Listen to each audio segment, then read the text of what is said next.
Estoy en prisión preventiva hace 11 años. En septiembre mi papá tiene su segundo infarto. Me despedí sin saber que era para siempre y no que era hasta el otro jueves. Se condena sin pruebas.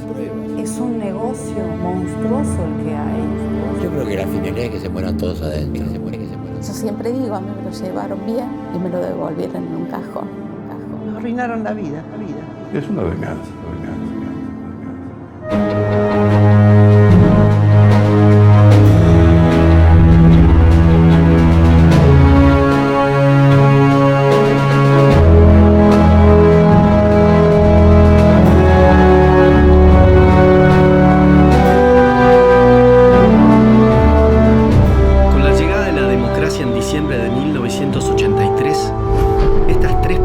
Comenzaron a tomar cada vez más fuerza y no era para menos.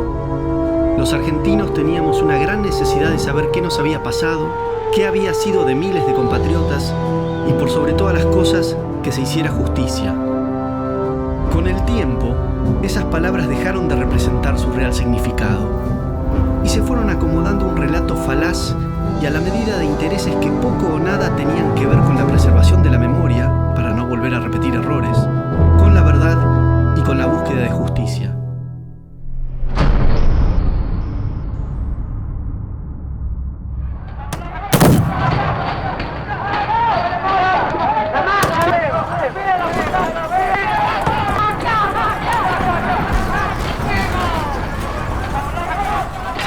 En la década del 70 vivíamos una situación en todo el hemisferio sur, Iberoamérica, África, el sudeste asiático, derivado de las consecuencias graves de las guerras mundiales que abarcaron todo el siglo XX. Y a partir del 47, es decir, 2 años después de la terminación de la Segunda Guerra Mundial, con la declaración Truman, habida cuenta que Stalin no cumple los compromisos de los tratados de Potsdam y Yalta, se inicia una nueva guerra mundial.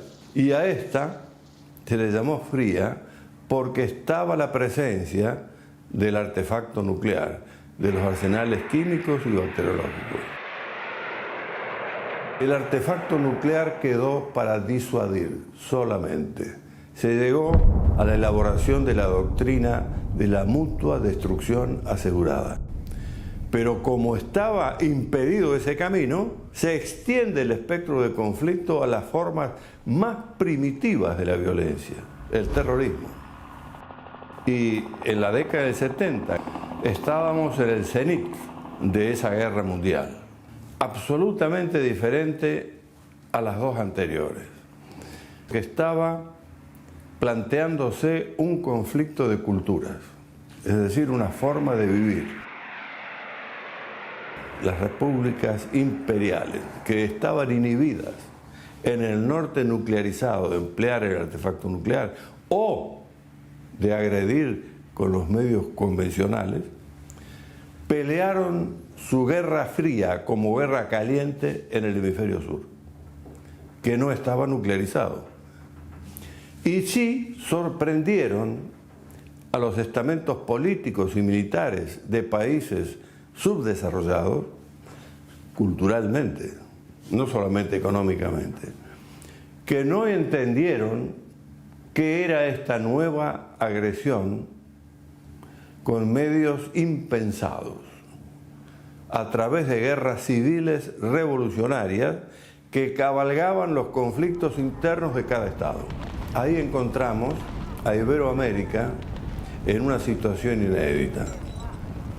Procesos de descomposición política, económica y social, producto de la iniciación de guerras civiles que cabalgaban antiguos conflictos, diferentes en cada estado, pero cabalgados por el proceso revolucionario, con una conducción centralizada en Moscú, en la República Checa y en La Habana, por la Revolución Cubana, poder vicario en Iberoamérica del Imperio Soviético. Es decir, que en las barbas del Imperio Americano había un enclave comunista que impulsaba el proceso revolucionario sobre todos los Andes y querían repetir lo que habían hecho desde la Sierra Maestra sobre La Habana.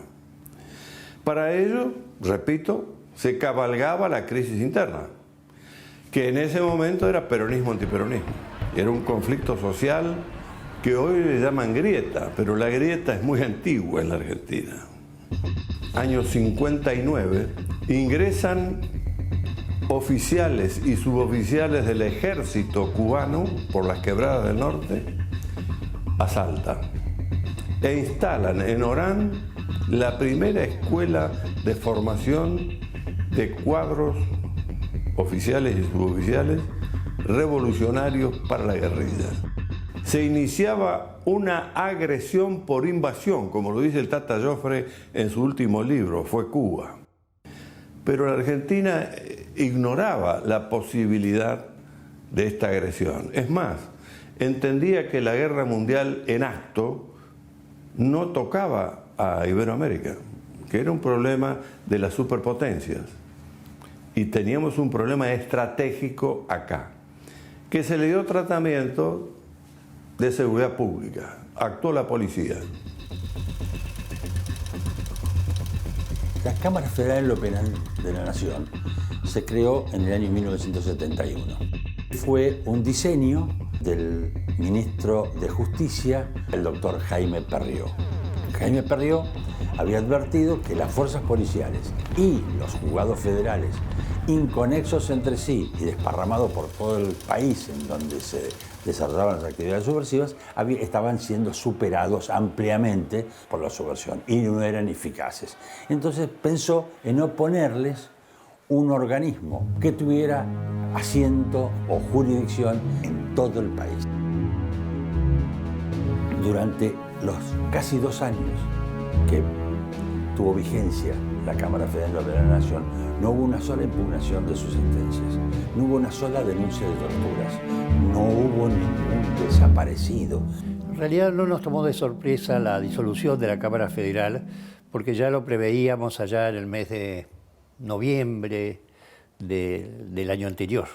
Tal como se daba el proceso político, era evidente que la victoria iba a corresponder a la fórmula Campralima, que estaba secundada por un sector importante del terrorismo y que era obvio que iban a tratar de poner en libertad a todas aquellas personas que habían sido objeto de condena por parte nuestra. Y por añadidura también se iba a disponer la disolución de la Cámara Federal, tal como ellos mismos lo habían adelantado. A partir de ese momento de la disolución de la Cámara Federal, se produce la libertad simultánea de todos los personajes de la subversión que vuelven a la calle.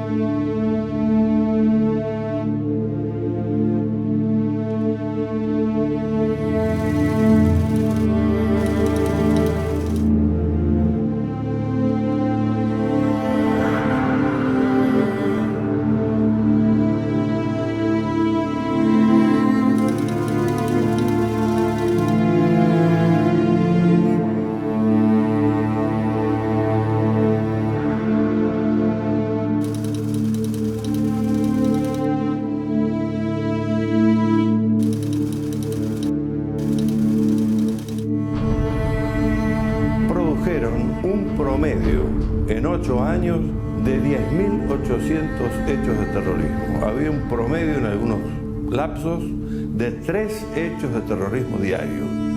Trajo un sacudimiento crítico en la sociedad que repercutió en la Cámara de Diputados.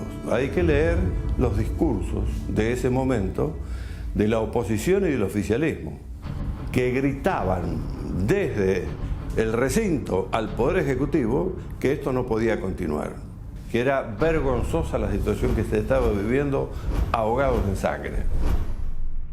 Y ahí reacciona el Poder Ejecutivo ordenando a través de un decreto el aniquilamiento de ese proceso que llevaba 15 años. Y durante esos 15 años no hubo ni planeamiento estratégico, ni inteligencia estratégica, ni previsiones teóricas para poder llegar a tener una doctrina para enfrentar a esta novedad. se reaccionó mal con el decreto de aniquilamiento, que en vez de ir al Estado Mayor Conjunto para su planificación, fue a los Estados Mayores Generales, que son administrativos, para pelear la guerra desde la administración, no desde la conceptualización estratégica para entender la naturaleza del problema que teníamos. No se le entregó una ley que sustente operaciones militares en el marco interno. No había ley, no había sustento jurídico y ético para empleo de fuerza en el marco interno. Es el derecho nacional el que debe dar el soporte jurídico de empleo de fuerza. Las Fuerzas Armadas, con el impulso de defender a su bandera, fueron a esa guerra. Y el enemigo le impuso la modalidad de combate, el terrorismo. Le golpearon en los lugares más sensibles de la sociedad. Las Fuerzas Armadas cumplieron órdenes ante una emergencia en donde se veían atacados por fuerzas financiadas del exterior con entrenamiento, armamento, etc. Además, le tomaban unidades, le ponían bombas en sus casas, en los comedores, en los teatros, en los edificios, y además tenían apoyo del gobierno de la provincia de Buenos Aires y varios otros. La idea de tomar el poder de Montoneros era un proyecto realmente en el cual creían. Fue la organización terrorista más grande del mundo en su momento. En diciembre de 1983, el presidente Raúl Alfonsín sancionó los decretos 157 y 158/83, que declaraban, el primero, la necesidad de perseguir penalmente a los terroristas imputándoles delitos comunes, y el segundo, a procesar a las 3 juntas militares que gobernaron el país desde marzo de 1976 hasta 1982, también imputándoles delitos comunes. El presidente de la República puede emitir un decreto diciendo que es su deseo que se procese a las personas que estaban involucradas en actos de terrorismo, así como también a aquellos que habrían realizado actos de represión ilegal. Lo que no podían esos decretos es constituir una orden para los jueces. Los jueces no tenían por qué dar cumplimiento a esos decretos. Los fiscales no tenían por qué dar cumplimiento a esos decretos. Pero el momento político que se vivía en ese entonces en el país, especialmente después de la conflictiva confrontación electoral que hubo entre el justicialismo y el radicalismo, determinó que muchos magistrados judiciales decidieran abrir las causas y promover querellas penales, especialmente contra los integrantes de las Fuerzas Armadas acusados de cierto tipo de delitos, más que contra los guerrilleros. Y de esa manera limpió a todos los políticos del gobierno peronista y a todos los intendentes radicales y ministros radicales del gobierno militar. Esto fue un acuerdo político, es decir, se utilizó a la política para dejar fuera a los políticos. Por ese motivo crea la CONADEP, para referirse nada más que a los militares, y luego Trócoli promete, una vez que sale el informe de la CONADEP, promete un informe similar respecto del terrorismo que nunca se llegó a concretar. Fíjese que a los únicos que se juzgó por una guerra asimétrica fue a las Fuerzas Armadas, pero no a los terroristas, que fueron en algunos casos juzgados por hechos individuales, como por ejemplo Firmenich, que fue juzgado por el caso Born, y algún otro, pero eran casos individuales, no como una organización guerrillera que debió tener un tratamiento en la aplicación de una justicia posguerra. En el año 1986 se dicta la Ley 23.492 de punto final, que establecía que toda acción penal contra los autores penalmente responsables de los delitos de desaparición forzada de personas, torturas y asesinato que tuvieron lugar durante el proceso de reorganización nacional y que no hubieran sido citados a declarar antes de los 60 días corridos de promulgada la ley, eran considerados no punibles. La idea de las leyes de punto final y obediencia debida, es decir, un olvido, un perdón, se refería a todos los combatientes de jerarquías que no tenían poder de decisión, sino que cumplían órdenes o habían militado por razones de ideales políticos ejerciendo la violencia, pero sin la responsabilidad del mando. En el año 1987 se dicta la Ley de Obediencia Debida 23.521, que especificaba que los subordinados, cuyo grado estuviera por debajo de coronel, en tanto y en cuanto no se hubieran apropiado de menores o de inmuebles de desaparecidos, no eran punibles, pues se limitaban a obedecer órdenes emanadas de sus superiores. Hacia fines de la década del 80 y principios de la del 90, el entonces presidente Carlos Menem firma una serie de 10 decretos donde indulta a civiles, integrantes de las Fuerzas Armadas, de seguridad y miembros de las organizaciones terroristas. El presidente tiene prerrogativas para indultar y el Congreso para amnistiar.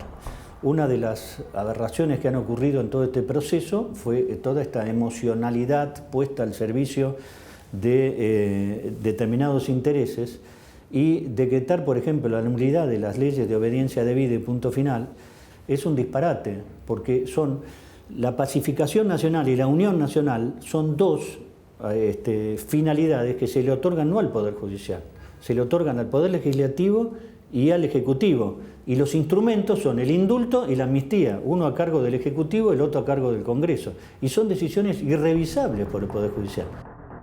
En diciembre de 2001, el presidente Fernando de la Rúa renuncia, dando paso al tragicómico mes donde hubo 5 presidentes: de la Rúa, Rodríguez Saa, Ramón Puerta, Eduardo Camaño y Eduardo Duhalde. En el año 2003, el Frente para la Victoria obtiene el 22% de los votos por debajo de su oponente, Carlos Menem, quien había obtenido el 24%. Este último decide bajarse el balotaje, por lo que automáticamente resulta electo Néstor Kirchner como nuevo presidente del país. Necesitado de generar rápido consenso para legitimar su escaso poder, Néstor Kirchner hizo todo lo que estuviera a su alcance y más para lograrlo sin importar las consecuencias.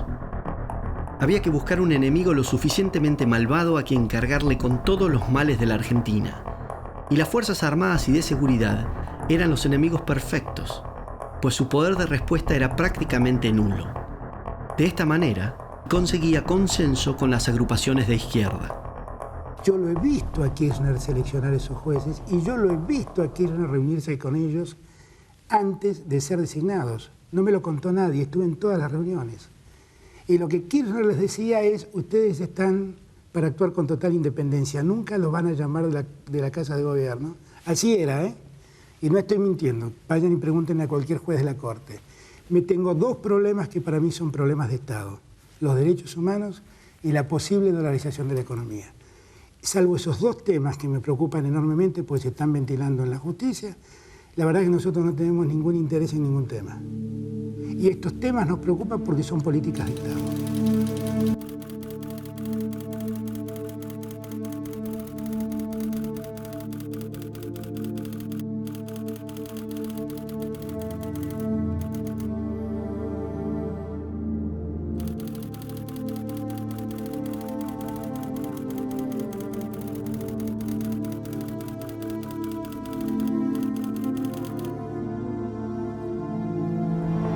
El adoctrinamiento y la subordinación de la justicia eran necesarios para llevar adelante su objetivo de ir por todo.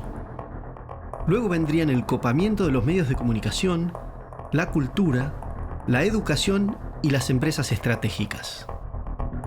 Ni los jueces de casación, ni nosotros fuimos acosados y expulsados con las peores artes por algo que hayamos hecho mal. El problema para Kirchner era justamente lo que no estábamos dispuestos a hacer. Lo que la Corte Suprema no estaba dispuesta a hacer era a cambiar sus votos, cada uno de los miembros, contrariando lo que habían dicho en la causa Camps y en muchas otras que declaraban la validez de las leyes de obediencia debida y punto final, que fueron 2 leyes consideradas de amnistía. Kirchner se proponía, por el pacto que celebró con Berbisky, modificar esta jurisprudencia sentada por el más alto tribunal y reabrir estos juicios contra los militares. La Corte no estaba dispuesta a hacerlo. Entonces ahí fue donde yo le explico a Kirchner que la cosa juzgada es una cosa firme, que no se puede volver otra vez atrás. Se modifica la Constitución sin llamar a constituyente, incorporando pactos internacionales. En este caso se incorpora el pacto de la imprescriptibilidad de las leyes de lesa humanidad. Pero si esa ley, en el momento que pasaron todos estos hechos, no estaba incorporada en la Constitución, obviamente estoy poniendo la ley en forma retroactiva. Pero, o sea que la retroactividad me la aceptan cuando es perjudicial para el reo, pero no la aceptan cuando es beneficiosa para el reo. Entonces, estas son las cosas que no podía hacer nuestra Corte, porque iba en contra de la naturaleza de las cosas.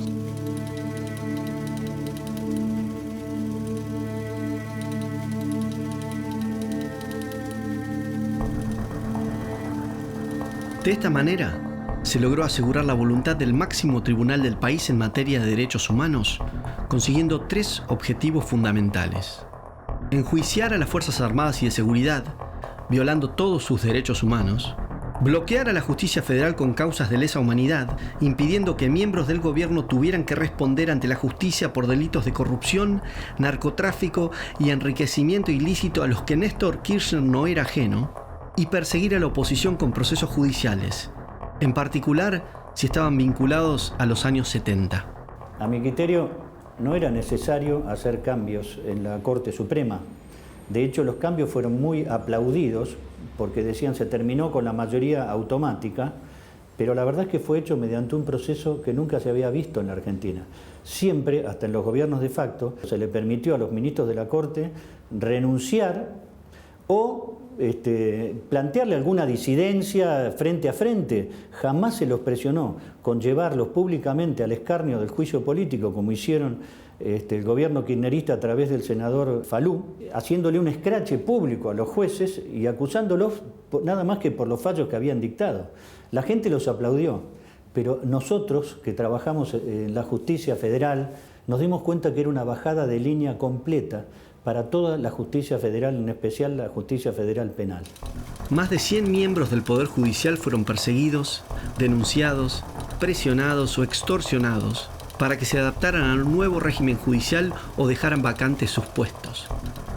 Varios jueces fueron procesados, algunos resultaron encarcelados, mientras que otros debieron exiliarse. Venía recibiendo amenazas, venían multitudes a mi casa que las traían en colectivo a hacer scratches, pintaban los vidrios del edificio, pintaban los mármoles, las veredas, le gritaban a los vecinos que nos echaran. Yo vivo en Belgrano. Por televisión se publicaban los edificios de todos los ministros que querían echar. Publicaban el de Fay, publicaban el mío, el de Moliné, el de Nazar, bueno, todo. Y las multitudes eran arengadas para esto. Era una de las presiones. En la autopista panamericana, el auto del doctor Vázquez recibe 2 impactos de arma de fuego. Seguidamente, una llamada en su domicilio amenaza de muerte a su hijo. No más preguntas, señor juez. Si un gobierno es capaz de echar, como echó, con semejante violencia y exposición a los jueces de la Corte Suprema, entonces todo el resto de los jueces supieron, y luego lo iban a comprobar, hasta qué punto estaban dispuestos los Kirchner y sus secuaces a llevar adelante esta política.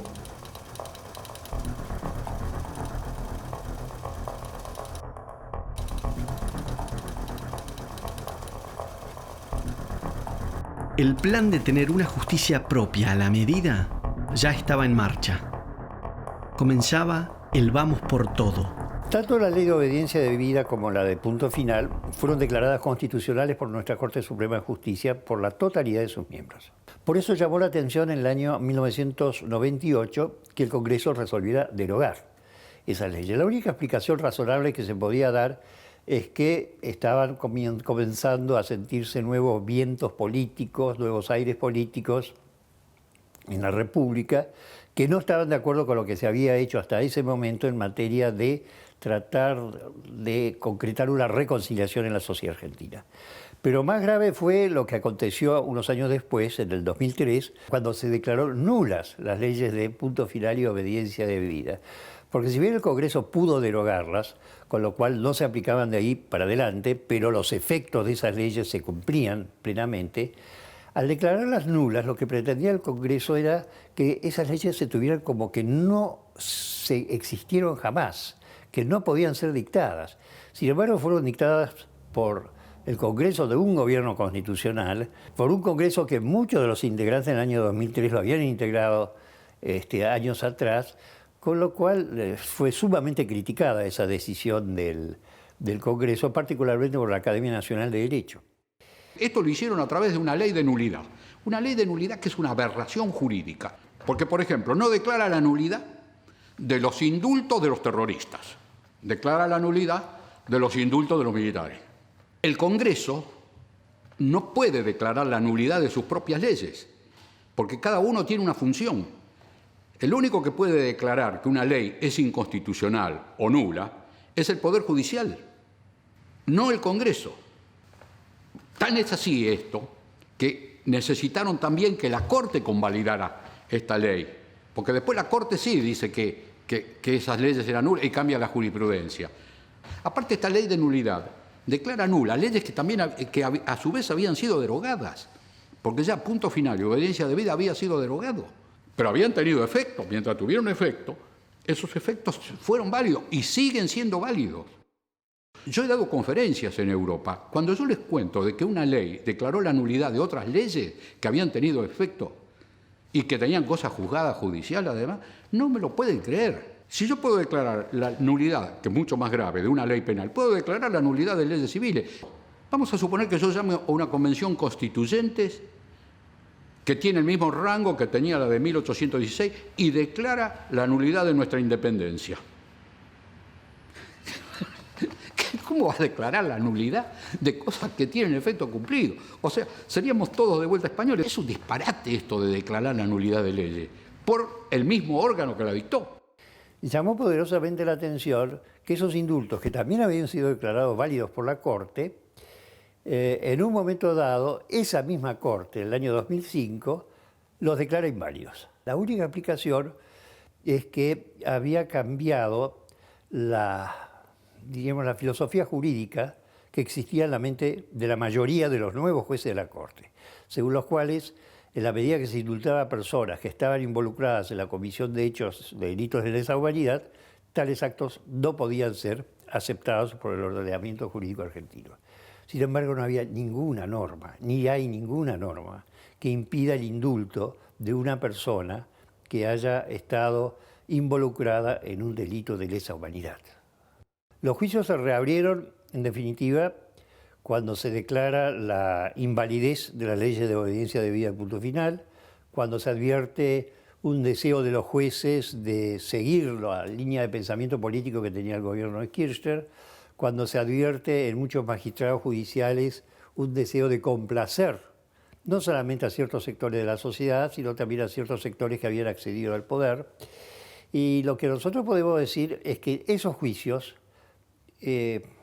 violentaban principios básicos de la Constitución, porque se había desconocido una amnistía y no había razón para desconocer la amnistía. Se había desconocido una amnistía y se había desconocido la aplicación de la ley penal más benigna, con lo cual volvieron una gran cantidad de integrantes de las Fuerzas Armadas, que incluso habían sido sobreseídas en algunos casos, a ser sometidas a juicios que duraron varios años, a juicios durante los cuales permanecieron detenidos sin tener una condena, bajo condiciones penitenciarias lamentables, bajo condiciones humanas degradantes. Los delitos de lesa humanidad aparecen tipificados en la Convención de Roma, a la cual se adhirió el gobierno argentino, pero ya en este siglo. Pero la Convención de Roma establece categóricamente que ya se va a aplicar respecto de los hechos delictivos que se cometan a partir de la aprobación de la Convención, no por los hechos anteriores. Con lo cual no tendría que haberse aplicado acá. Y entonces nosotros nos encontramos con situaciones que acarrean cierta perplejidad. Por ejemplo, la teoría de los delitos de lesa humanidad la aplicó con firmeza el Tribunal de Nuremberg. Pero el Tribunal de Nuremberg estuvo integrado por 1/3 de genocidas, porque nadie juzgó los crímenes que se cometieron en la Unión Soviética, porque la Unión Soviética era una potencia mundial. Nadie se iba a atrever a procesar al señor Stalin o al señor Beria. El argumento para decir que los delitos de lesa humanidad no prescriben es señalar que los delitos de lesa humanidad fueron delitos siempre, no es necesario sancionarlos por ley y escribirlos para que la gente los conozca, porque desde siempre fueron considerados delito y no necesitan entonces una legislación. Con esto, por ejemplo, no están de acuerdo la casi totalidad de los penalistas de todo el mundo, incluido, por ejemplo, los miembros de la Cámara Federal que juzgaron a los comandantes. Es un delito que, por ejemplo, la Cámara Federal no conocía, porque a ninguno de los comandantes los condenaron por delitos de lesa humanidad. A Videla, Macera y Agosti les declararon prescriptos algunos delitos. Entonces, si los camaristas de la Cámara Federal en lo penal, a los cuales se los ha alabado durante estos últimos 30, 40 años, no conocían la definición de delito de lesa humanidad, ¿cómo lo va a conocer un subteniente o el cabo Primero González de la policía de la provincia del Chaco? Es un absurdo. Todos los principios referentes a la imprescriptibilidad de los delitos de lesa humanidad, todos los principios referentes a la inaplicabilidad de la ley retroactiva más benigna para los delincuentes de lesa humanidad, todo eso está prohibido por la Convención de Roma. Todo eso está prohibido incluso por la Convención Americana sobre Derechos Humanos, que muchas veces se invoca. Todos ellos dicen que esas cláusulas se aplican para adelante, no para atrás, porque eso acarrea una absoluta inseguridad jurídica. Y viola nuestro artículo 18 de la Constitución, según el cual nadie puede ser sometido a un juicio sobre la base de leyes que no estaban en vigencia cuando se comete el hecho que se cuestiona. Ahora, ¿por qué se hizo eso? Bueno, fundamentalmente por el criterio que tuvo la mayoría de los jueces de la Corte. No hubo ninguna ley que así lo dispusiera entre nosotros. Pero los integrantes de la mayoría de la Corte, los jueces Lorenzetti, Hayton del Olasco, Maqueda y los demás magistrados que nombró el gobierno de Kirchner, con algunos agregados como Petracchi. Petracchi cambió de criterio completamente. Él en su momento había votado por la constitucionalidad de la ley de obediencia debida al punto final y después votó por la inconstitucionalidad. Cuando se produjo eso, nosotros vimos un cambio jurisprudencial muy grande a partir del caso Simón, en donde se admitió la aplicación retroactiva de las leyes penales más gravosas para los imputados, lo cual importaba tirar por la borda una de las conquistas más importantes de la democracia constitucional en los siglos XVIII y XIX. Dice el doctor Lorenzetti en su libro El arte de hacer justicia. Había una absoluta desconexión de los jueces entre sí y un profundo desconocimiento por parte de otros poderes acerca de la infraestructura necesaria para el funcionamiento eficiente del Poder Judicial. Con este objetivo, hicimos un plan de políticas de Estado que redacté en el año 2007 cuando asumí la presidencia y que hemos cumplido al pie de la letra dentro de la Corte Suprema y esperamos que pueda trasladarse al resto. La política de Lorenzetti fue manejar la justicia, tratar de conducirla como si fuera un gremio. Él es un secretario general de un gremio que maneja la propiedad, la vida y la libertad de los argentinos, el gremio más poderoso. Esto de llamar a los camaristas, inclusive de las justicias provinciales, para bajar línea, inaugurar una política de derechos humanos y decir esto es una política de Estado que tenemos garantizado con los otros poderes. Imagínense el juez que está resolviendo este caso. Se encuentra dentro de un andarivel ya bajado por el presidente de la Corte, avalado por los miembros de la Corte y con el Consejo de la Magistratura, el Poder Legislativo y el Ejecutivo acompañando para que no se salga de esos andariveles. El condicionamiento a la independencia de ese juez es manifiesto. Y es la primera vez que ocurre eso en la Argentina. Lorenzetti dice, derribando los obstáculos que teníamos para la reapertura de los juicios. El primer obstáculo era la prescripción, porque el instituto de la prescripción es parte del principio de legalidad. Y un delito cometido en el año 1976 prescribía exactamente a los 12 años sin que lo hayan llamado indagatorio, y si lo llamaban indagatorio a partir de ese momento, 40 años después, 35 años después, todos los delitos estaban prescriptos. Nuestro país proyectó hacia el mundo una imagen en materia de derechos humanos que dista mucho de corresponderse con lo que sucede puertas adentro. Esa falsa imagen nos puso a la vanguardia internacionalmente, pero basta ver, por ejemplo, lo que sucede con cualquier ciudadano común que sufre por causas de la desnutrición, la falta de vivienda digna o la delincuencia, por poner algunos ejemplos, para darse cuenta de que los beneficios de los derechos humanos en Argentina son exclusiva potestad de un selecto grupo de personas. Se interpretan los tratados internacionales de la manera que les resulta más conveniente al gobierno constitucional. Por ejemplo, en la Convención de 1994, nunca los convencionales aceptaban que esos tratados tuvieran jerarquía superior a la Constitución, porque lo prohibía la ley que declaró la necesidad de la reforma, que además había establecido que no se podía modificar ninguna parte del inicio de la Constitución y que toda modificación de esa área iba a ser declarada inválida. Sin embargo, a través de la interpretación que hizo la Corte a partir del año 2003, se llegó a la conclusión de que eso no era así, de que en el mundo se habían surgido nuevos valores, nuevas concepciones sociales, que se había constatado que existía una costumbre internacional ya hace muchas décadas muy fuertes, en virtud de la cual no se podía permitir la aplicación de esa legislación más benigna a los autores de delitos de lesa humanidad. Pero esa fue una interpretación política que se hizo, que no coincidía con la realidad jurídica y que además tampoco coincidía con la realidad histórica. La categoría lesa humanidad o delitos contra el derecho de gentes fue una creación surgida en el Acuerdo de Londres del año 1945, exclusivamente para juzgar a los nazis, no a otra cosa, no tiene un efecto expansivo, porque de esa manera se estaría aplicando una analogía penal. Por lo tanto, no son delitos de lesa humanidad. Genocidio tampoco, porque acá no hubo una persecución a ningún grupo étnico, religioso, social, político, lo que fuere, sino simplemente que lo que hicieron las Fuerzas Armadas fue defender a la población civil de los ataques de los grupos terroristas que amenazaban y que habían llegado inclusive a que tuviéramos en aquel momento un atentado cada 2 horas. Todo el derecho penal del mundo y en todas las facultades y universidades de Argentina y de todo el mundo se enseña que la ley penal tiene que ser previa, escrita y publicada para ser conocida. Esto nació en el año 1215 para evitar que el soberano, en ese caso el rey Juan de Inglaterra, metiera preso a la gente por capricho, porque lo que se le ocurría.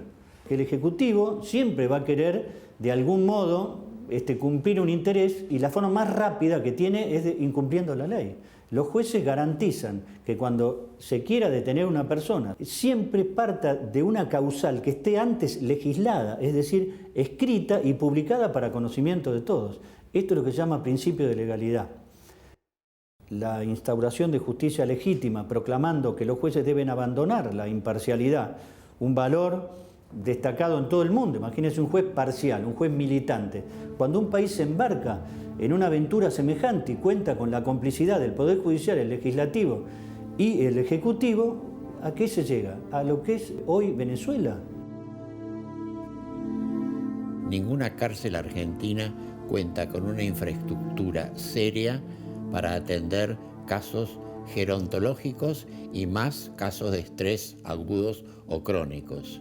En los casos de lesa humanidad, lo que pasa es que son gente que muchos de ellos están sometidos a proceso, no tienen condena, ven que otros de iguales en delitos no lesa salen tranquilamente excarcelados y estos los mantienen pese a que hay una ley clara y precisa que dice que a los 70 años se los puede sacar. El doctor Jaime Smart, que tengo el honor de defender, tiene hoy 81 años, el 3 de octubre cumple 82.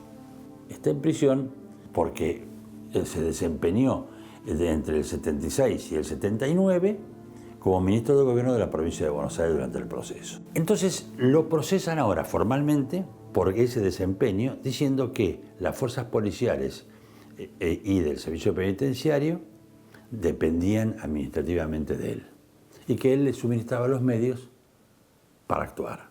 Esa actuación, que estaba, en cuanto a la guerra contra la subversión, bajo el comando operacional de las Fuerzas Armadas, al extremo que el jefe de la policía durante el proceso fue el coronel y después general Camps, que fue designado no por el gobierno de la provincia de Buenos Aires, sino por el comando del primer cuerpo de ejército.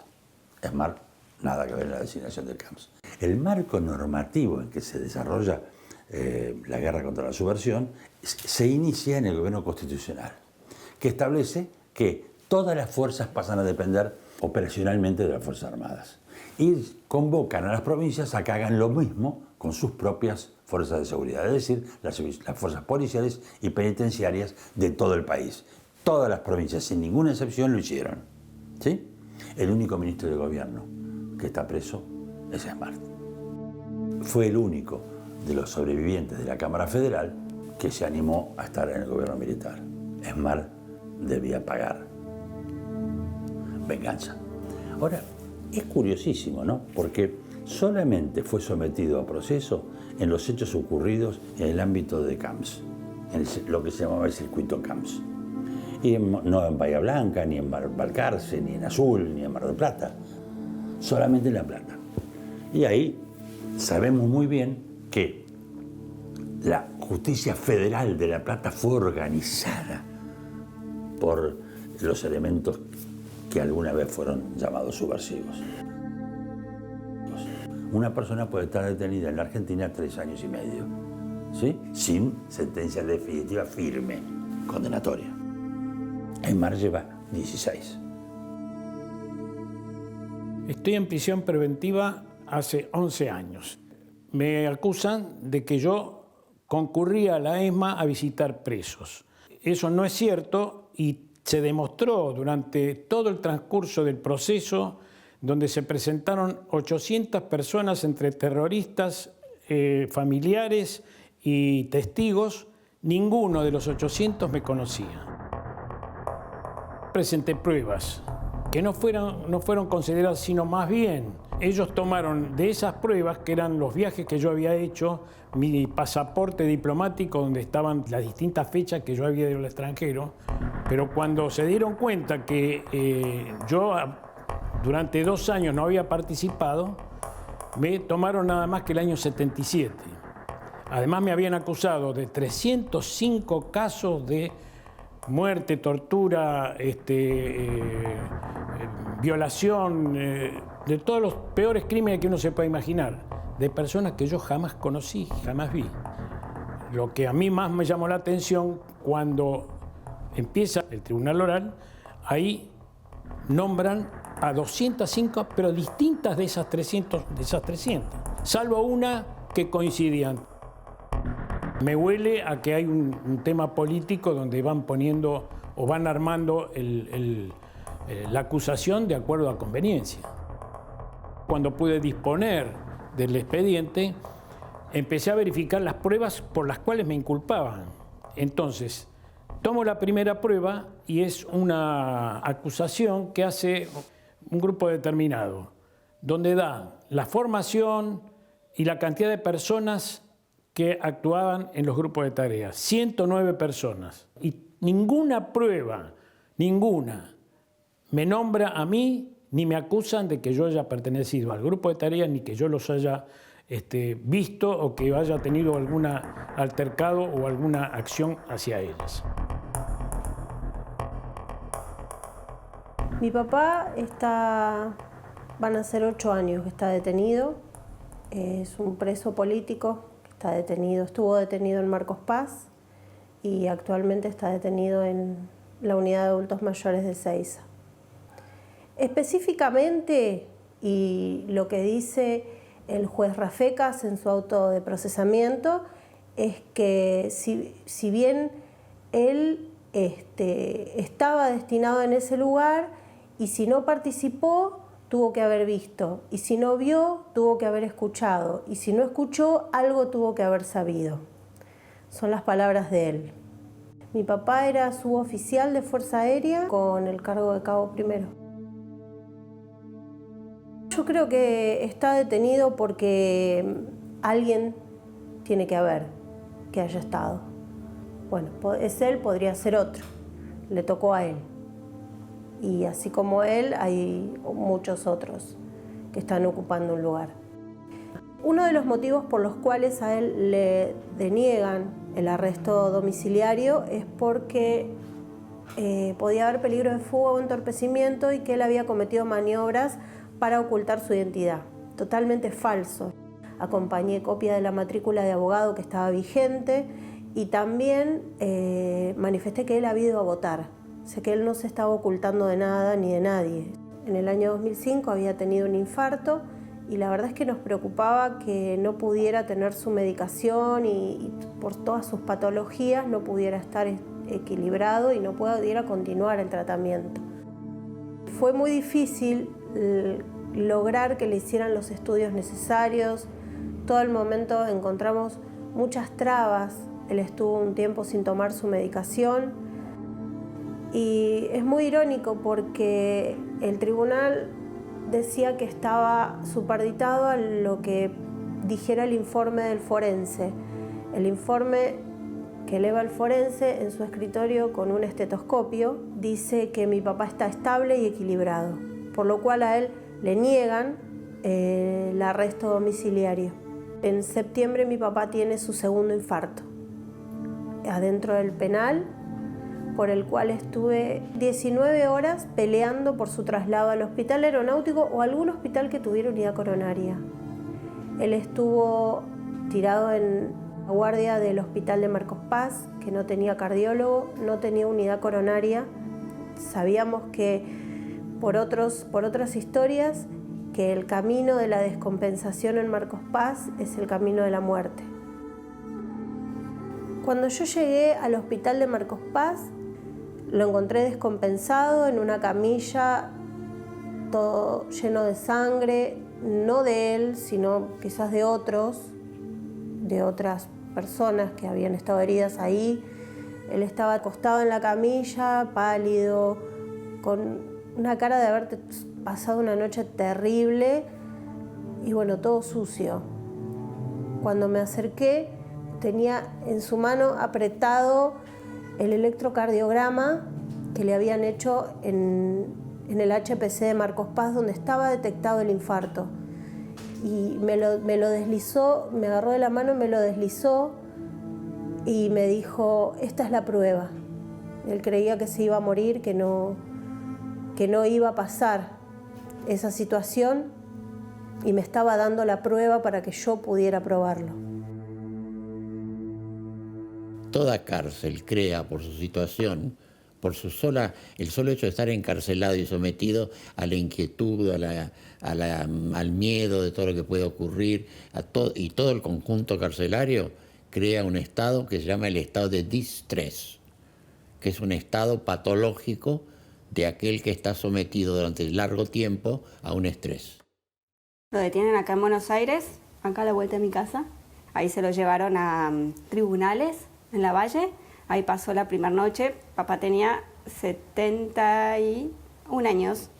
Pasó la noche ahí en una celda sin un colchón, sin una silla, una celda mugrienta. Que una persona de 71 años no puede pasar una noche ahí. Y a la mañana lo llevaron directamente al hospital Ramos Mejía porque tenía 19 de presión. Nosotros no sabíamos dónde estaba papá porque como estaba incomunicado no teníamos ni idea dónde estaba. Y ese día, a la tarde-noche, a mí me llega un mensaje por Facebook privado de una compañera del colegio que yo no veía desde el colegio y me dice, ella es médica, y me dice, Guada, estoy en el hospital Ramón Mejía y hoy me dijeron que me traían un reo y me llamó la atención cuando llegó que era un señor. Y cuando le tomé la ficha me di cuenta que tenía otro apellido y nada, como mi hijo me dio lástima que era un señor mayor y estaba en esa situación, me puse a hablar con él y le comenté que yo tenía una compañera en el colegio con su mismo apellido y nada, y ella me dijo, quédate tranquila, tu papá tenía la presión tanto, está bien, y ahora se lo llevaron al penal de Marcos Paz. Estaba incomunicado en Marcos Paz y estaba internado, estaba en la enfermería de Marcos Paz. Cuando lo va a ver mi cuñado, que es abogado, le dicen que no estaba él ahí, que se lo habían llevado y tampoco le decían a dónde.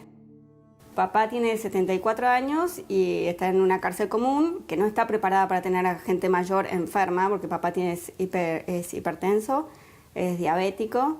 Estando preso le diagnosticaron cáncer de piel Ya lo operaron 3 veces y este año tuvo una operación complicada que duró 4 horas, hace un mes, donde le abrieron, tiene cáncer en el cuero, le salió en la piel, en el cuero cabelludo, y cuando lo operaron, cuando abrieron se dieron cuenta que le había tomado hasta el hueso y le estaba comiendo el hueso. No tiene juicio, no tiene condena y todo es tan cirquense que, por ejemplo, un fiscal de la causa que lo acusan a papá también fue querellante en la causa. O sea que un fiscal es querellante, es tirado de los pelos. Y el juez subrogante, que era el doctor Poviña, justo ahora, la semana pasada lo cambiaron, tomó indagatoria a una chica que tenía 1 año y 6 meses. Ella se acuerda lo que vio o le dijeron cuando tenía 1 año y 6 meses, tirado de los pelos. Además, las cárceles argentinas están para este tipo de detenidos ubicadas en general lejos de las viviendas o de los domicilios familiares, lo cual dificulta el contacto de las personas mayores con sus familias, factor fundamental para tener en cuenta a la hora de poder considerar que tengan una vida digna. Las condiciones de las cárceles están estipuladas en documentos internacionales. Está el protocolo de Estambul y también las reglas para las condiciones de reclusión de la ONU, y no se cumplen. Mi marido era una persona muy familiera, ¿no? Entonces el hecho de haberlo separado de la familia para él fue un trauma muy grande. Estuvo él detenido durante 7 años sin juicio. La ONU dice que hay que dar condiciones de salud equitativas. Equitativas quiere decir que hay que darle más servicios de salud a aquellos que más lo necesitan. Y después de los 60 años se necesitan más servicios de salud. No es igualitario, es equitativo. Y estas personas no los tienen, no están en condiciones de acceder siquiera a los servicios de salud que tiene el resto de la población de ese grupo etario. Pasa el camión a buscarlos a todos los que tengan que hacerse atender en distintos lugares. Los pasan a buscar a las 4 de la mañana, de Marcos Paz van a Ezeiza, de Ezeiza van a todos los domiciliarios y luego llegan a las 8 de la mañana a Devoto, donde hacen traslado de camión y vuelven otra vez a hacer toda la recorrida, o sea, los dejan a uno en un hospital, otro en otro consultorio, hasta que por último llegan a Ezeiza.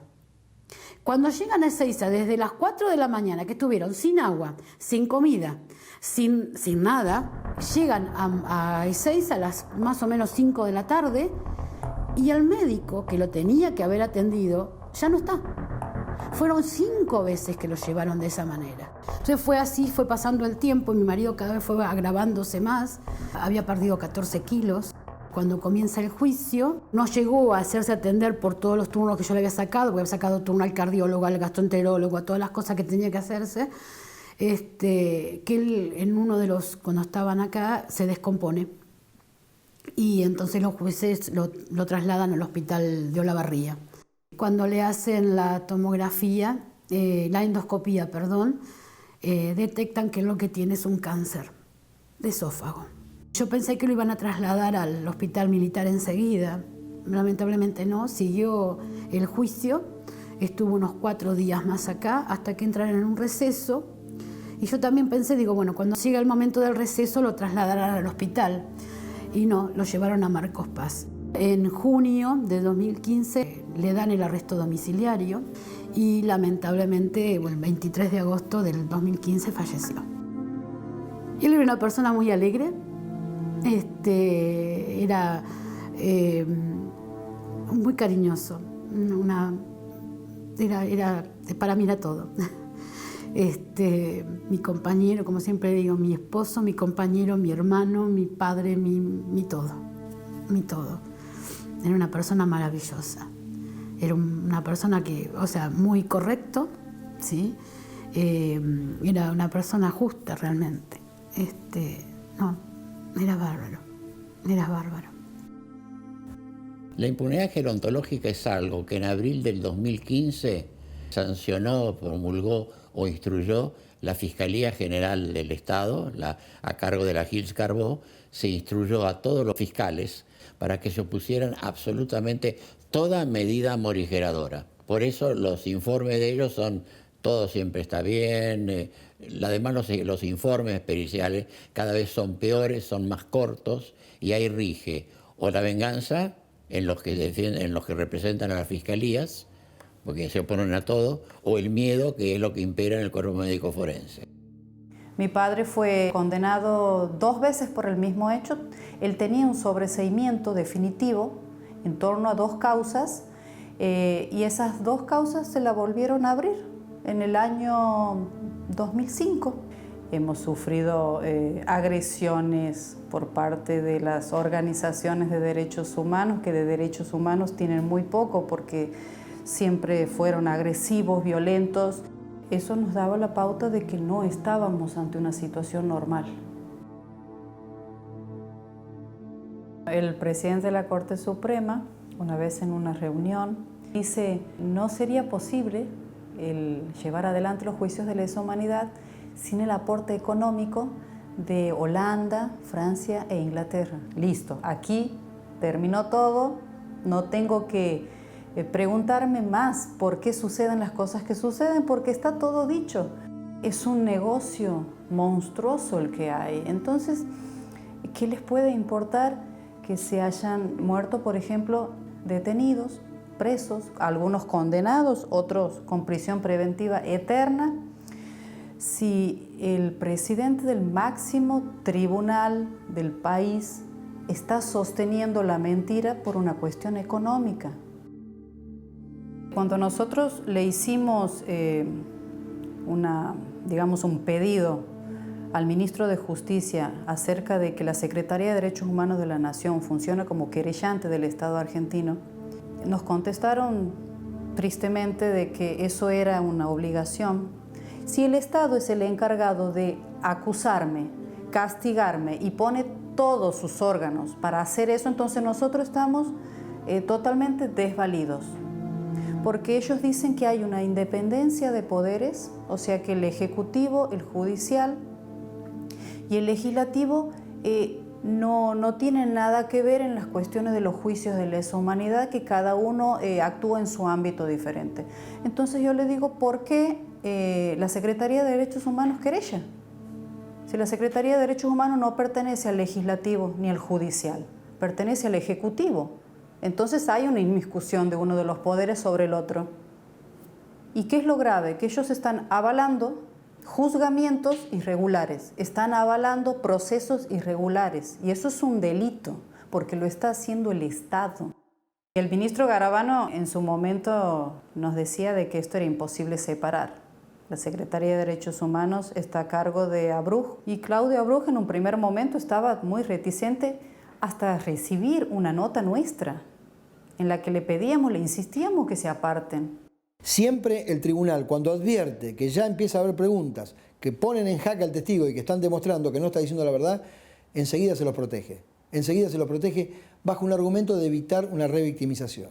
Esto es tan así que por una política que ha venido llevando el Ministerio Público Fiscal, con la fiscal Gil Carbó a la cabeza y todo ese equipo de fiscales, van haciendo juicios, por ejemplo, en una misma zona, haciendo juicios graduales en tandas, que eso hace que unos hechos sean juzgados en un año y a los 2 años otro juicio con otros acusados, pero por los mismos hechos otra vez van a juicio. Y claro, los abogados del segundo juicio que no estuvieron en el primero, quieren que el testigo venga, le quieren preguntar ellos. Bueno, hay que hacer grandes esfuerzos para justificar que vuelva a venir. Si no, se dan por incorporados los videos relacionados con esos juicios y la prueba ya está acumulada. Ni qué hablar de una gran cantidad de testigos que con el transcurso de los años han fallecido y se incorporan directamente los testimonios sin que uno pueda controvertir lo que están diciendo. Mi padre fue convocado para asumir el cargo de gobernador de la provincia de Buenos Aires o interventor de la provincia de Buenos Aires durante el gobierno militar. Era abogado, estaba retirado del ejército, no tenía mando de tropa y designó un gabinete absolutamente civil sin que haya recibido una sola citación jamás a los 85 años de edad. lo detienen con prisión preventiva por peligro de fuga. Mi padre sufría un principio de Alzheimer, que después se iba a ir agravando con los años. Había perdido movilidad en las piernas, tenía un cáncer de próstata que se le trasladó a los órganos y era cardíaco. Todos esos males se fueron agravando a medida que transcurrían los procesos, porque le armaban una causa por cada centro de detención de la provincia de Buenos Aires. Entonces lo seguían llamando a indagatoria, los jueces empezaron a pedir informes médicos a pedido nuestro, y los médicos forenses empezaron a dictaminar de que no estaba en condiciones de ser juzgado. El Código Procesal prevé la incapacidad para estar en juicio cuando una persona pierde las condiciones para poder defenderse, o no está en condiciones físicas y mentales de afrontar un juicio. Se organizó una enorme junta, los forenses declararon y pelearon diciendo que Sanján estaba mal y que no tenía capacidad de estar en juicio, como lo sostenía yo. Había peritos por la Fiscalía, por los organismos de derechos humanos, no interesa lo que hubiera hecho Sanján, lo que interesa es la violación sistemática de los derechos de la persona. El Juzgado Federal número 1, integrado por Portela, Falcone y Rosansky, lo llevaron en silla de ruedas a un teatro, esposado a mi padre para ser juzgado con todas estas incapacidades que tenía. Por pedido del Ministerio Público, de los fiscales, le revocaron la detención domiciliaria a mi padre, a Smart y a todos los policías que tenían más de 70 años y tenían detención domiciliaria, y a los 90, cumpliendo ya 91 años de edad, lo enviaron a la prisión de Ezeiza. Los médicos del penal de Ezeiza no lo quisieron recibir por el estado en que se encontraba. Entonces, los jueces insistieron. A los 4 días mi padre se descompensó con un ataque cardíaco, lo demoraron, se desmayó, a causa de que el tribunal no quería que lo atendieran en el hospital militar, que es donde correspondía. Finalmente lo trasladaron al hospital militar. Los jueces se trasladaron, cuando cumplía 91 años, se trasladaron a tomarle una indagatoria, donde por primera vez lo hice hablar a mi padre. Y volvió a repetir conceptos delirantes que están en el informe médico. Y aún así le tomaron indagatoria y pocos días después de eso falleció. Yo digo que la justicia aquí se transformó en venganza. El señor Poch está detenido desde septiembre del 2009, hacía su último viaje antes de retirarse, de jubilarse, aterriza en Valencia y bien se abre la compuerta del avión, es detenido por personal policial. Lo que trascendió así en los medios inicialmente era que un ex piloto de la Armada en una reunión se había jactado de tirar gente al mar. El señor Poch había sido piloto de la Armada, unos años piloto de Aerolíneas Argentinas, después se fue con un contrato a trabajar a Holanda. Algunos holandeses no miraban con mucho agrado la incursión en la familia real de una persona que no era noble y que era argentina. En una comida se comenzó a discutir este tema y uno de los comensales, que era un piloto, lo que comenta era que el padre de Máxima como que tenía las manos manchadas de sangre. Ahí se genera una discusión, el señor Poch les dice, ustedes no conocen bien qué es lo que pasó, y lo que pretende él decirles a estas personas es que en la Argentina había habido una guerra, que hubo desaparecidos, pero también hubo terroristas, hubo atentados, hubo bombas, en fin, contándoles un poco la otra parte que nunca se cuenta, pero en momento alguno el señor Poch dijo que él hubiera hecho algo. 2 personas empezaron a hacer correr un poco esa versión de que el señor Poch había estado hablando de estas cosas, y ahí aparece un actor que es muy importante, que es un señor que se llama Engelkes.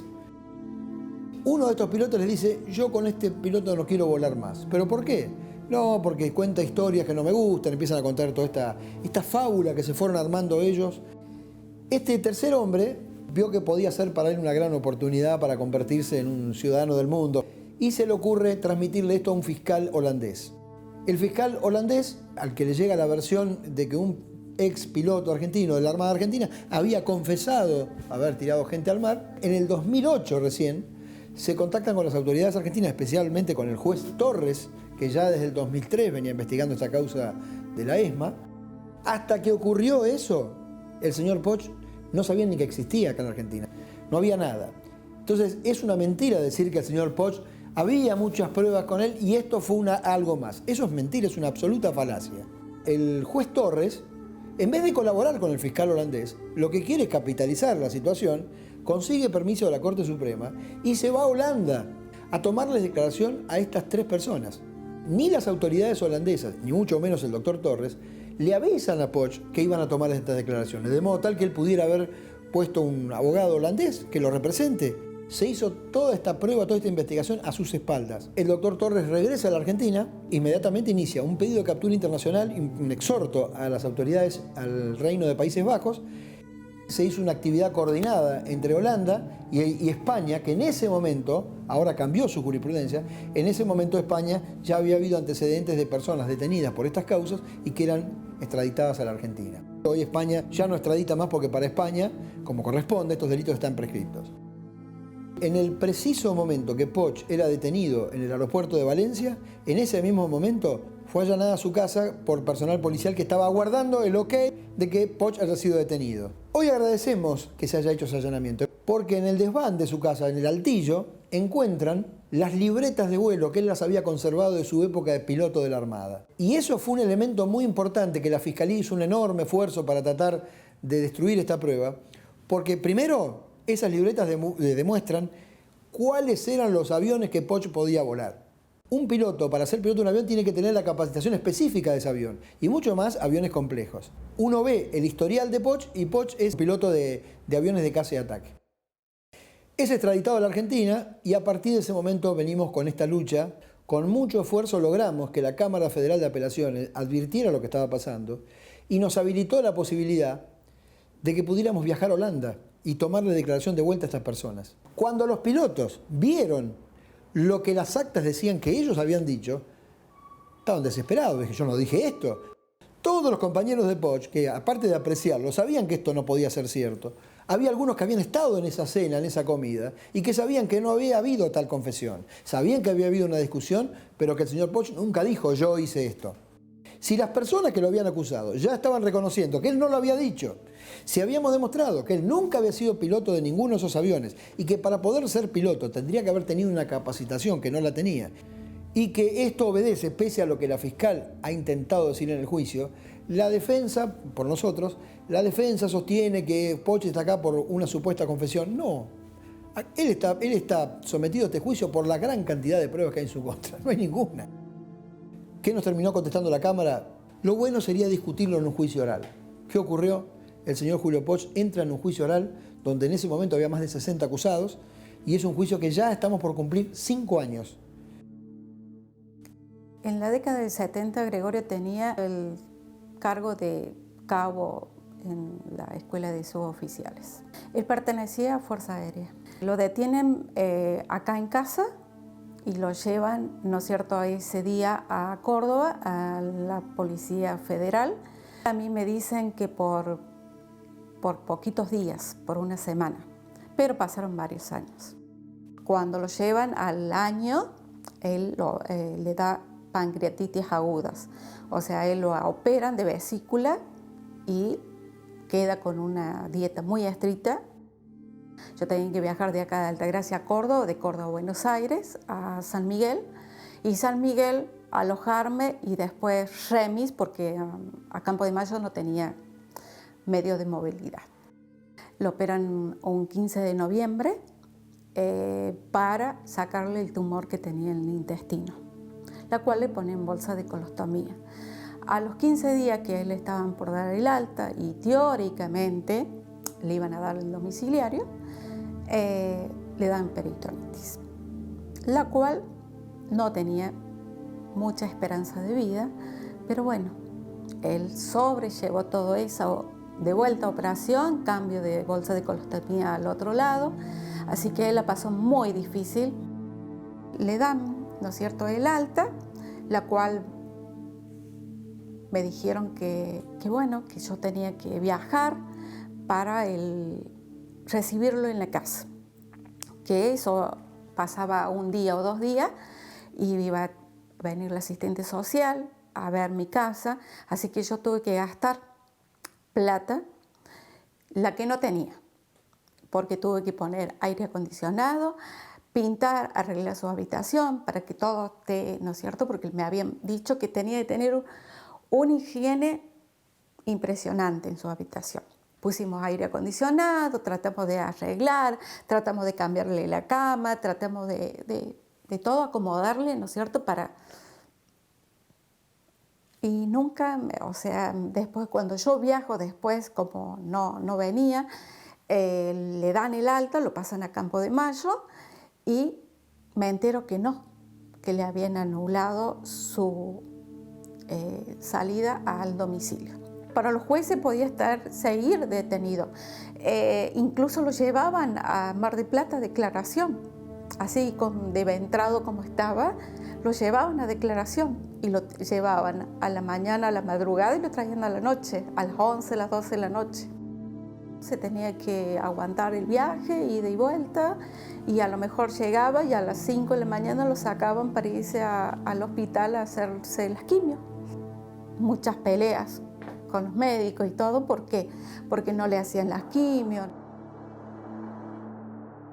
Yo viajaba el viernes a la noche y él falleció el viernes a las 12 del mediodía. Al último no pudimos estar juntos. Pero calculo que a lo mejor era mejor para los dos. No verlo yo cuando se iba, que lo vio uno de los guardias. Cuando me lo llevaron me arrancaron un pedazo. Yo siempre digo, a mí me lo llevaron bien y me lo devolvieron en un cajón. Es vergonzoso, tanto que yo, que estaba contra los militares, termino peritando para ellos. En los primeros años del gobierno de Alfonsín, yo peritaba para los organismos de derechos humanos. Cuando yo comencé a decir que estaban violando los derechos humanos ellos, entonces me pusieron de lado. Fuimos a Montevideo con un colectivo de defensores de derechos humanos y presos políticos. Cuando se abre la jornada, comencé a hablar cuál era el motivo por el cual estábamos ahí. Y le decía que en esta evolución permanente de los derechos humanos, los estados deben avanzar, porque es algo que se va construyendo permanentemente, la política de derechos humanos. Y en ese sentido, nosotros reclamamos para la Argentina una memoria completa. Ahí comenzaron los silbidos. Seguí hablando que esa memoria completa podía servir para una mayor aproximación a una verdad histórica. Comenzaron los abucheos. Y ni que hablar cuando dije que todo esto podía servir para una justicia igualitaria, reparadora para todos, especialmente para las 17.000 víctimas que dejaron las organizaciones terroristas en nuestro país. Bueno, terminó mi alocución, siguieron hablando representantes de otros países, y al pasar a la segunda etapa, que era la discusión en comisiones, antes de ingresar le pregunto a Paula Bravo por un comentario que me habían hecho, que había dicho él, que había organizaciones que se habían equivocado de lugar, que no tenían que estar ahí. Entonces le pregunto si se refería a nosotros, y concretamente me dijo que sí, porque eso era un ámbito reservado exclusivamente para los luchadores de organizaciones sociales que lucharon contra las dictaduras. Con lo cual le dije que estaba equivocado, porque yo también representaba a víctimas de eso, sobre todo a las víctimas que nunca fueron escuchadas por ningún juez ni por ningún gobierno. Pasamos a las comisiones y nos distribuimos. Para esto, antes de entrar, él nos sugirió que entre los 6 discutiéramos en una mesa fuera del recinto, en un pasillo. Y yo le dije que no, que yo no iba a participar en ninguna de esas mesas, que yo iba a participar y discutir con el resto de los representantes de países latinoamericanos, porque para eso había ido, y aparte que esa actitud es violatoria de la Convención Americana de los Derechos Humanos, en cuanto a la discriminación, la no acepción de persona, el trato igualitario y demás. Bueno, la cuestión es que nos sentamos en las comisiones y veo que este hombre, después de dar los lineamientos de cómo iba a funcionar el debate en comisiones, hace señas, llama a uno que estaba en mi comisión, le entrega el micrófono y este individuo, un ciudadano chileno, pide que levanten la mano si aceptaban que permaneciéramos representantes de genocidas. Algunos que no entendían de qué se trataba levantaron la mano, otros no, y ya dio por aprobado, como hacen siempre esta gente.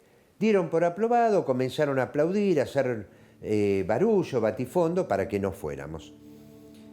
Yo me quedé sentado, porque yo no defiendo a genocidas, defiendo a gente que está presa, injustamente presa, y aparte defiendo a aquellas 17.000 personas silenciadas de nuestra sociedad. Bueno, me di vuelta, les agradecí los aplausos de afecto y de amor que me habían brindado y me fui aplaudiéndolos por el gran respeto a los derechos humanos que tenían. Este fue el incidente. Lamentable. Realmente lamentable. Papá, después de varios procesos que ya lo habían comenzado a perseguir, llamémoslo así, judicialmente por los temas estos de lesa humanidad, es arrestado, es detenido y encarcelado. Habiendo sido ya juzgado durante el gobierno de Alfonsín y declarado libre de culpa y cargo, o sea que lo juzgaron 2 veces por la misma causa. Estaba destinado en Bahía Blanca y era auxiliar de personal. No tenía contacto con operaciones, ni con inteligencia, no tenía ningún contacto con eso. La causa que le endosaban a él era ser cómplice y miembro de una asociación ilícita, es decir, el ejército era una asociación ilícita para la justicia, y él era parte de esa asociación ilícita y cómplice de haber participado en la detención y desaparición de X cantidad de personas, muchos de los cuales estaban vivos. En realidad él fue condenado en primera instancia, no tenía sentencia firme, y fue condenado a cadena perpetua, como todos. La negación de la prisión domiciliaria simplemente se reduce en que era parte del plan de esta injusticia en crear una pena de muerte encubierta. Destaco también los padecimientos que sufrió en los juicios, que más que juicios eran unas farsas a nivel de lo que podría haber sido la Rusia de Stalin, en donde había tribunas colmadas de gente insultando y arrojándole cosas. Las irregularidades que más grandes que se cometieron en el juicio fue no haberle aceptado su legajo, que es un documento oficial, como prueba de que él, en el momento de la fecha de la acusación, él estaba prestando servicios en la escuela de guerra y estaba destinado en Estados Unidos, y tampoco le aceptaron el pasaporte porque dijeron que no era válido como prueba para demostrar que él no estaba en el país. Razón por la cual quemaron todas las pruebas y lo metieron preso igual. Él ya padecía un problema de presión que lo tenía controlado con pastillas. Aclaro también que las pastillas se las negaban, no se las dejaban que la familia les lleve medicamento y muchas veces el servicio penitenciario no les daba los medicamentos que él pedía. Le bajaba mucho la presión, hasta mediodía estaba con la presión baja y nunca le investigaron por qué, nunca. Y él avisó, hasta se lo encontraron desmayado en el baño y nunca investigaron por qué. Y después empezó con un dolor muy fuerte en el brazo izquierdo, tremendo. Y le daban Dioxadol nada más. Creo que papá sabía algo, él presentía algo, porque ese sábado que lo fui a visitar con mis 2 hijos y mi esposa, me regaló este anillo que llevó toda la vida, y me dio un abrazo y me dijo que quería que lo tenga yo, y creo que eso yo lo tomo como que él se estaba despidiendo porque sabía que algo iba a pasar. Cuando papá falleció, tuvo la suerte de haber podido recibir a mi mamá y a mi hermano ese mismo día a la mañana. Me despedí sin saber que era para siempre y no que era hasta el otro jueves. Para mí él era mi San Martín. Perdón. Y uno siente una gran sensación de impotencia, y de que todos podemos caer en esto, por cualquier causa. O sea, hoy le cayeron mal ellos y van presos, mañana les caen mal otros y también van a ir presos y le van a inventar las causas, van a inventar las leyes y van a inventar lo que sea para meterlos presos. Estamos todos en riesgo. Nos arruinaron la vida. Teníamos una vida feliz y nos arruinaron. Yo salía a la calle, veía 2 personas grandes que iban de la mano paseando y los envidiaba, porque yo no podía. Nos arruinaron la vida. Hasta hace 10 años éramos felices totalmente. Después se acabó. La verdad no está planteada públicamente. La política de defensa del Estado ha sido reemplazada por la política de derechos humanos. Y la política de derechos humanos es un arma estratégica. Nada tiene que ver con los derechos humanos. Están en nuestra Constitución. No hay ningún país comunista que respete un solo derecho humano o que tenga derechos humanos establecidos en sus constituciones. A través de un decreto, el 158 y el 157/83, nos lleva a la situación actual. No hicieron otra cosa que copiar lo que José Stalin hizo luego de la Guerra Civil Rusa, año 1921. Había 36.000 oficiales blancos del zar prisioneros. Se los dan a la justicia militar. La justicia militar le dice, señores, no hay delitos. Cumplieron con la Constitución y con las órdenes legales que les impartieron. Los sacan a los 36.000 denunciados de los tribunales militares y los pasan a los tribunales populares. A los 15 días había 36.000 fusilados. Muy bien, ese es el modelo que toma el decreto 158, porque el 157, que encauzaba a los terroristas, yace en un cajón desde aquel tiempo. En aquellos casos en que los tribunales federales, en el juzgamiento de las personas a las cuales se les imputó delito de lesa humanidad, actuaron con cierta ligereza, deteniendo a los imputados sin tener elementos suficientes para adoptar una medida tan grave como privar de su libertad a una persona, es posible que hayan cometido algunos hechos ilícitos. En la inmensa mayoría de los casos, de aquellos que fueron privados de su libertad y que permanecieron 2, 3, 4 años sin ser sometidos a juicio, yo creo que hubo un exceso, un gran exceso en perjuicio de ellos. Hubo un preconcepto de parte de algunos jueces, no de todos, por parte de algunos jueces que lo tomaron al tema no desde el punto de vista jurídico, sino como una suerte de revancha política, que habla muy mal de ellos.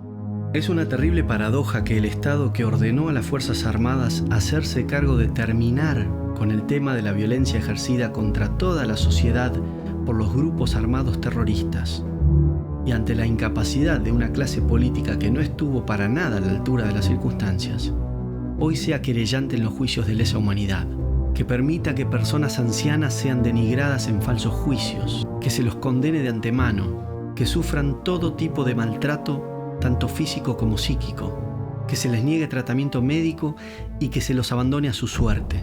Es un fenómeno muy complejo el tema de los juicios. Creo que es la materialización de una venganza, por un lado, es decir, hay sectores que no han cesado en sus intentos por golpear a las Fuerzas Armadas. En algún momento lo hacían con arreglo a las bombas, a los atentados. Hoy lo hacen conforme a una vía institucionalizada, manipulada por la política, pero que tiene el mismo efecto, ¿no? Hay una revancha de lo que fue una guerra, que en términos bélicos un sector la perdió, fue el sector de las izquierdas revolucionarias, de las izquierdas armadas. Ahora sigue la guerra de la política. Otro factor es el factor económico. Hay gente que ha hecho mucha plata con el tema de los 70 y tiene que mostrar una eficacia judicial que materialice la lucha de tantos años en el terreno de la política, pero que en cierto sentido es una lucha en terreno de lo material también. El caso que más sobresale es el de Sueños Compartidos, ¿no? Que atrás de una épica de la lucha de Madres de Plaza de Mayo, estafaron al Estado y con ello al pueblo argentino con casas que jamás se construyeron, con sumas multimillonarias. Con lo cual hay gente que efectivamente ha vivido muy bien en función de todo lo que pasó. Podemos hablar de las leyes de indemnizaciones, leyes que son tan laxas en su formulación que han permitido un sinfín de indemnizaciones a gente que después reapareció, con lo cual, digamos, ha habido un sector que yo llamo los empresarios de los 70. Los empresarios de los 70 son los tipos que han vivido gracias al conflicto de los 70, pero en el hoy. Y después está el sector de la política, un sector de gente al buen estilo Néstor Kirchner, que en los 70 no tuvo ni arte ni parte, y después reinventó su propia biografía personal para hacernos creer que él tuvo una participación orgánica dentro de estos grupos revolucionarios, y sin embargo, durante su intendencia, por ejemplo, y la gobernación de Néstor Kirchner en el sur, jamás se acercaron a los grupos de madres de Plaza de Mayo, no les prestaban ni siquiera el Zoom de un colegio para poder hacer los actos los 24 de marzo. Usó los 70 para montar una épica gubernamental que disparó la legitimidad hacia arriba, de la cual él carecía ni bien inició su tramo presidencial. Pasó a ser el paladín, ¿no?, de estas causas. La militancia en las organizaciones del peronismo revolucionario, la UES, Montoneros, FAP, Sacerdotes por el Tercer Mundo y FAL, la tradición guevarista del PRT, Ejército Revolucionario del Pueblo, y las tradiciones socialistas y comunistas. Acá hay una falla de nuestra clase política en el sentido de no haber ofrecido a los jóvenes una épica que le pusiera los ojos en la frente y les quitara los ojos de la nuca. Tenemos jóvenes que hablan como viejos, jóvenes que te hablan sobre la revolución, jóvenes que te hablan sobre las conquistas sociales y ese tipo de cuestiones, mientras tenemos otros países donde los jóvenes están hablando sobre la robótica, sobre cómo mejorar el día a día efectivo de cada país y venden menos humo. La acción psicopolítica desarrollada en paralelo con la acción judicial por Horacio Berbisky desde el CELS y desde la prensa han encerrado en una tenaza a la población argentina. Nos quedamos sin fuerzas armadas para atender a los reales riesgos estratégicos de este tiempo y nos quedamos sin poder judicial, en particular con la justicia federal penal. Hoy no tenemos jurisprudencia válida porque se han llevado por delante todos los principios del derecho penal. Se han modificado los conceptos centrales de lo que se está haciendo en los tribunales orales federales. Se ha modificado el concepto de lesa humanidad que da el Tratado de Roma, la Convención de Roma. Y lo ha hecho la Corte, que a su vez, a través de su presidente, dice que siguen una decisión política y no el respeto a la Constitución y a la ley. Más claro, imposible. O reacciona el electorado argentino o estamos con un problema grave hacia el futuro inmediato. Es importante que tomemos conciencia de que los derechos humanos, por definición, pertenecen a todos los seres humanos, sin distinción de raza, credo, posición social o política. Es fácil reconocerlos en quienes son nuestros iguales. La grandeza radica en reconocerlos en aquellos que son completamente distintos a nosotros. Las futuras generaciones deben crecer sin odios ni divisiones, comprendiendo que la violencia de la década del 70 nos atravesó a todos en mayor o menor medida. Para ello debemos revisar nuestra historia sin apasionamientos ni banderías políticas que en nada contribuyen a la búsqueda de la verdad. Solo así podremos dejar atrás un pasado que se empeña en no dejarnos avanzar hacia el futuro.